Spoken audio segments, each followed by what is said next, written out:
Hi, my name is Listiner Inspires, and I am looking to change the narrative of what trauma and abuse looks like. From shame, silence, and stigma to support and solutions. From hopelessness and rejection to healing and recovery.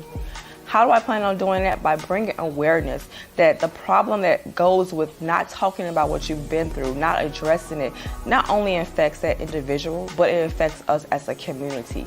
It affects us as a society. Hey y'all. It's Listiner Inspires coming at you live. Teach, Lead, and Heal teaching series. And for those of you who listen to the podcast, Healing Soul Wounds. Thank you for tuning in. I don't take your time lightly. So let's get into it, baby. For those of you who don't know me, let me reintroduce myself. My name is The Listiner Inspires. I'm an award-winning author. I am a healing and recovery accountability expert, speaker, coach, as well as workshop facilitator. I am also the lead creative strategist for Rock Your Rebel. I'm also the owner of that company as well, where I help individuals, ministries, and ministers who have an idea, they have a plan, they have things that they want to put into place. They need creative content design and strategy to get it off the ground, to get it started, and to get it moving forward. And so thank you guys for tuning in. Whether you're catching it live, you're catching a replay, or you're listening to my podcast, I thank you so much. I appreciate you. And again, I do not take your time lightly. So today we are talking about one of the triple A's of starting forgiveness, or one of the triple A's to the steps of forgiveness. And last week I kind of gave you a little overview of what to expect in 2023 from Teach, Lead, and Heal. And so basically I will be walking you through the process of your healing journey. I will walk you through the steps, the 12 steps each month. There will be a new step, and I will teach about it. We'll have conversations about it, because I am invested in the healing journeys of others. It's just a passion of mine. It's a purpose. It's my purpose. It's something that I want others to be healed. I want others to start to live and walk in their wholeness. And sometimes you need someone to be along that journey with you, someone to tell you that it's okay, you can do it, you're not alone. And so I am willing to be that person with you. Every week, every Tuesday, I will be on here, and I will, every Tuesday if you're catching it live, and every Wednesday if you're catching my podcast upload, just to give you some tools that you can use on your healing journey of living beyond trauma. So today we are talking about the first step of forgiveness, which is acknowledging it. One of the things that I know from personal experience is that forgiveness is not always easy, but it's necessary. Forgiveness is not always easy, but it's necessary. It's a necessary part of just living. It's a necessary part of living beyond that trauma. It's a necessary part of your healing. Oftentimes, we can bypass the healing process because we don't want to relive what has happened to us. We don't want to go back there again. And I understand and I get it. It was something that you were violated, you were hurt, you were abused, you were taken advantage of. And that's not something that you want to relive. You shouldn't have to relive it, but you shouldn't have to still be bound by the trauma of it as well. And so living beyond trauma really is living in a space of wholeness and happiness and peace and joy, all these things that you deserve. And so I want to ask you a question. You don't have to answer in the comment section. It's more like self-reflectory, where you can sit down and just think about it yourself. And I hope you guys got your pen and paper ready, because I always say I'll be dropping those knowledge nuggets, and you do want to make sure that you're capturing them for later reference, for later use, however you want to use it. But the question I'm going to give to you today is, do you think by not acknowledging what happened to you makes it less real, less painful, or less traumatic? You see, oftentimes we think that when we acknowledge something, we're giving credit to it. We're giving it energy, as we say, right? Um, but not acknowledging doesn't mean that it doesn't exist. For instance, not acknowledging that I have on glasses does not mean that I don't have them on. They're on my face. They're there. They exist. And but somehow when it comes to our trauma and our pain, we want to move past it. I want to get through it. I don't want to talk about it more. It's done. It's in the past. And that's very well so true. We don't want to live there. But you also don't want to just glaze over it like it never happened without getting the proper healing, the necessary therapy, and processing through that so that you don't continue to live in that pain. And sometimes we are so used to living in pain that we don't realize that we're living in pain. But that's a teaching for another time. So the definition of acknowledge is to accept or admit the existence or truth of. Similar words to acknowledge are admit, recognize, confess, realize, and then two interesting words that came up when I was looking for synonyms to acknowledge were respect and appreciate. I found that interesting, especially the word respect.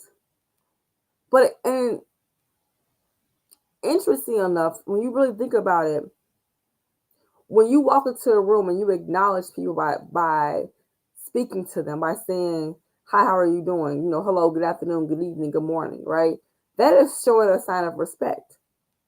When you walk into any space, elevator, I don't know, there's any space, and you just get in and don't say anything, which most people 9 times out of 10 probably do. If it's the morning time, good morning. You don't have to get into like how are you doing, how's your day, good morning. That when you acknowledge someone else, that is a sign of respect, right?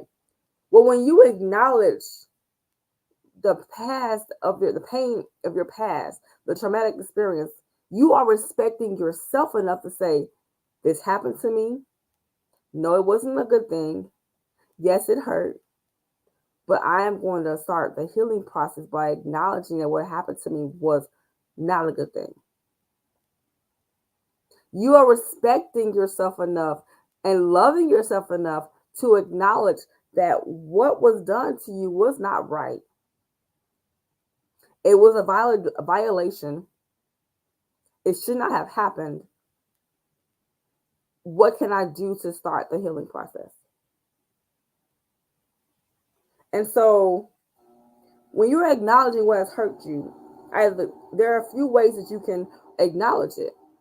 One of my very first ways of acknowledging the pain of my past and my traumatic experiences that I had as a child and leading into young adulthood was writing it out. Journaling, I'm a big journaler. Like if you look at my bed right now, I have different journals for different things because I was working on some projects this morning before I left for work. And even to this day, I journal my thoughts, I journal ideas, I journal writing it has been so therapeutic for me.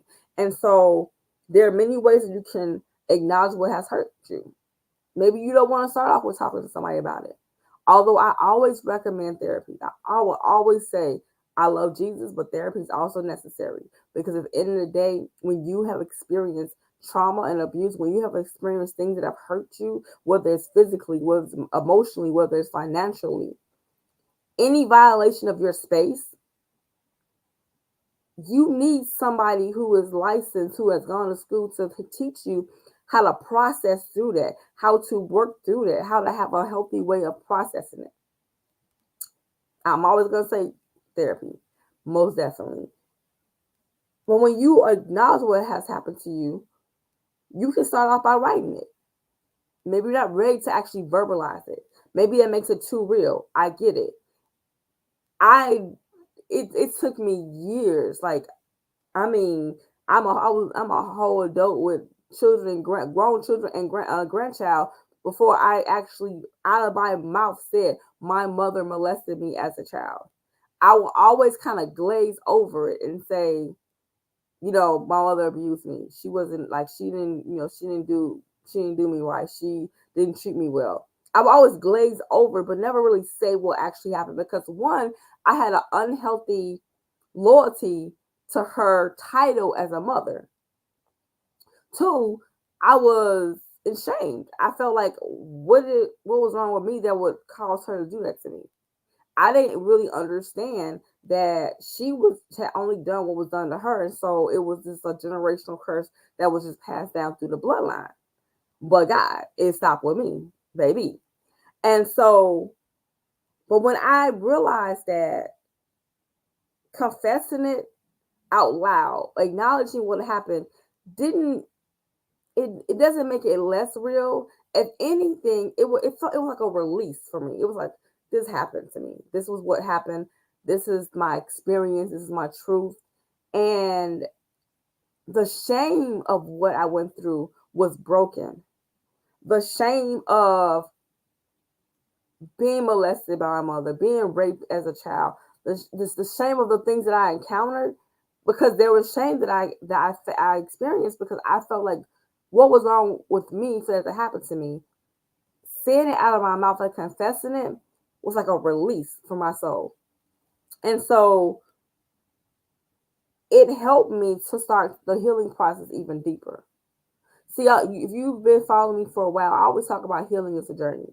Where it is, it's not like a train where you get on and you get off at your destination. It's a journey. It's like once you get on, you should stay on. You will want to stay on because there's so many levels to it. There's so many things that you're gonna learn about yourself. There's so much to happen. As long as you live, you should remain on your healing journey. You should, and when I say that, I mean that you should constantly be working towards getting things up and out of you. And so writing is one way. Talking to a therapist, talking to a life coach, someone that is either licensed or specializes in that area is necessary. Shameless plug, my healing sessions are open. I am accepting a new client in April. Just saying. Go to my website if you want to see what that's about, healingisjourney.org. Another thing that I noticed that happens when you acknowledge what you've gone through is there's a freedom that happens. A freedom in being able to express yourself, releasing that shame, and knowing that you can start your healing process. And no matter how ugly that your truth is, how unpleasant it may be, it's still a freedom and not allowing what happened to you to hold you hostage. Because I don't know if you knew this or not, but your past will definitely try to hold you hostage if you let it. And so don't let it. Oftentimes when we're not acknowledging what's been done to us, it's most likely because we're holding on to some form of unforgiveness. And when I say that, I mean maybe you don't want to talk about what was done to you as a child because it hurt. It still hurts, and you haven't forgiven that person because you just feel like that what they did was totally wrong, and you're not gonna ever forgive them. But and I know you hear that we've heard this time and time again that forgiveness is not for them, it's for you. But let me tell you, it's definitely for you because when you hold on to the pain of what someone's done to you, it's like holding on to a knife on with the sharp end. You're holding on to the knife at the sharp end, and you refuse to let it go because like if I let this knife go, you're gonna stab me with it, or you're gonna. But at the end of the day, you're hurting yourself because you're holding on so tight that you're cutting yourself. You're injuring yourself.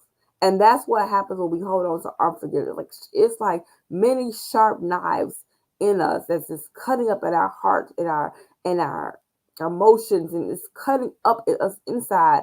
And we may think we're healed, but we're really scabbed over. And so we become hardened to a lot of things. We become callous. We become resentful, and we become bitter and angry. And all that comes from unforgiveness. And so acknowledging your past trauma will require you to bring up those dreaded memories. That's why I said in the beginning, therapy, seeing a therapist is so important. You should always seek professional help when you have experienced trauma or abuse because it can really do a number on you. What you confess no longer has the power to hold you hostage to the past. That's just like, say, for instance, maybe you have siblings, you guys are younger, right? And you go in and you take some candy. And so your siblings saw you, and then like, I saw you take that candy, so now you gotta wash my clothes for the rest of the month because if you don't, I'm gonna tell mama, right? Well, if you telling yourself, you ain't gotta wash their clothes for a whole month because you'll get in trouble, but you wouldn't be subjected to doing someone else's work. That's what unforgiveness, that's what not acknowledging what happened to you does. It holds you hostage to the pain of your past to the point where you're afraid to move a certain way, be a certain way because you're afraid what people might find out about you. And I'm not saying get on social media and do a whole long post about what happened to you, but I'm saying start this process today. Get you a journal, notebook, pen and paper, and start to write out the things that you experienced. Start to do the research on finding you a therapist within your insurance network, within your budget, so that you can start that process. And there are 3 tips that I want to suggest to you when you are starting your healing journey, when you are starting to acknowledge what happened to you and that's the first step of forgiveness. One of those things is on while you're writing down everything that you experienced, write out the names of the individuals and the action that was done. Go into detail if need be. And this is not to share with anybody, but this is to get it out of your thoughts, out of your heart, out of your mind, out of your emotions. Number 2, ask the Lord to help you to forgive them for what they have done, what they done to you, and they may have done to others, but ask the Lord to help you to forgive them. And number 3, which is gonna sound crazy, but it's not for them, it's for you. Wish them well by speaking the best over their life. If they have abused you physically, emotionally, mentally, 9 times out of 10 that's happened to them. We usually do what we have either seen done or we have done to us. It's a really vicious cycle that if we're not aware will continue on for generations. And when I say wish them well, meaning I don't mean pick up the phone and wish them well. I mean literally you want them to get help. You want them to have a better life. You don't want them to do this to anybody else. Now, mind you, if they have violated you and it's something that they should be arrested for, then by all means they should serve their time if they've raped you or done anything like that. But at the end of the day, we want people to get their healing and their help as well. And so I thank you guys for tuning in. This was very brief but very important. I just want you to remember that happiness is you. You are the person that can make the best of your life. And you have to decide that. Make that decision today that you don't want to go another year, another day, another month, another hour walking around and not being healed, starting your healing process and allowing the pain of your past to hold you hostage. Thank you guys for tuning in. I don't take your time lightly, I always say. Remember to be bold, be unashamed, and most importantly, be healed. Until next time, you guys be blessed and be well.